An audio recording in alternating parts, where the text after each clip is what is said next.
여러분 안녕하십니까? 경북 동해안은 건조경보가 내려진 가운데 바람이 강하게 불었습니다.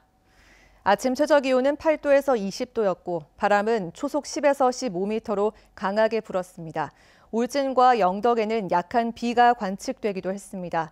내일도 대체로 맑은 가운데 오늘과 비슷한 기온 분포를 보이겠고 바다의 물결은 동해 남부 앞바다 0.5에서 1m로 오늘에 비해 다소 단단하겠습니다. 사회적 거리 유지가 다소 완화되면서 휴일 예배를 보는 교회도 늘어나는 추세를 보이고 있습니다. 포항시와 경주시는 20에서 30% 선이었던 주말 예배가 조금씩 늘어나 이번 주에는 60% 선으로 높아진 것으로 파악하고 있습니다. 대부분의 교회는 정부의 8대 예방 수칙을 잘 지키는 것으로 나타난 가운데 공무원들은 조를 나눠 상황을 점검했습니다. 경주시 시설관리공단은 임시 휴장했던 야외 체육시설의 운영을 내일부터 경주 시민을 대상으로 제한적으로 재개합니다.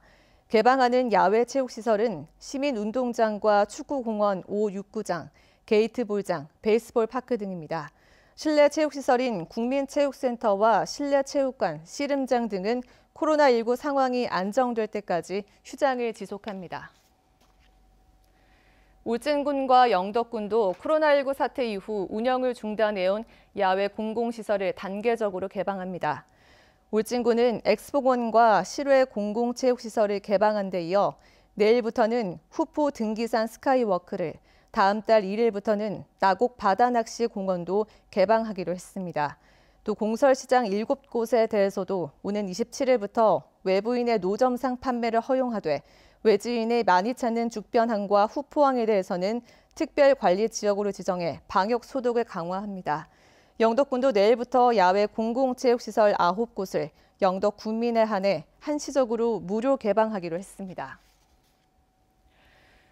차세대 방사관 가속기 구축 사업에 포항과 춘천, 나주, 청주 등 4곳에서 유치 의향서를 제출해 치열한 경쟁이 벌어지고 있습니다.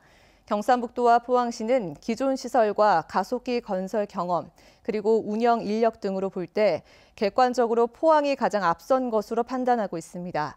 하지만 민주당이 전남 나주와 충북 청주를 경쟁 지역으로 언급한 데다 평가 항목 배점에서도 유리하지 않다는 분석이 나오고 있습니다. 부지선정평가위원회는 다음 달 7일 입지를 발표할 예정입니다. 포항지역발전협의회는 성명을 통해 다목적 방사관 가속기 구축 사업 입지로 포항이 가장 적합하다고 밝혔습니다. 포발협은 포항에는 제3세대 원형 방사관 가속기와 제4세대 선형 방사관 가속기 등이 집약돼 있을 뿐 아니라 2차 전지 분야 소재 기업과 바이오 신약 개발 기업들이 많이 창업해 있다며 최적의 장소가 포항이라고 강조했습니다. 포항시는 국회의원 당선인과 간담회를 갖고 지역 현안을 공유했습니다. 이강덕 포항시장은 미래통합당 김정재, 김병욱 당선인과 시도의원들이 참석한 가운데 포스트 코로나 대응 전략을 논의했습니다.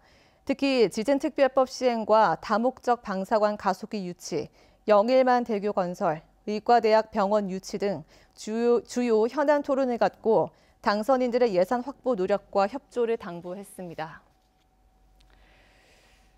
포항시의회가 코로나19 여파에 따른 고통 분담 차원에서 해외 연수 등을 취소하기로 했습니다.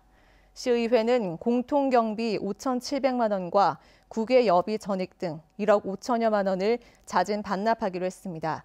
서재원 의장은 해외 공모 연수가 사실상 여행이라는 인식이 크고 코로나19로 힘든 시기에 예산을 절감해 지역 경제 회복에 도움이 되기 위해 시의원 모두가 동의했다고 밝혔습니다.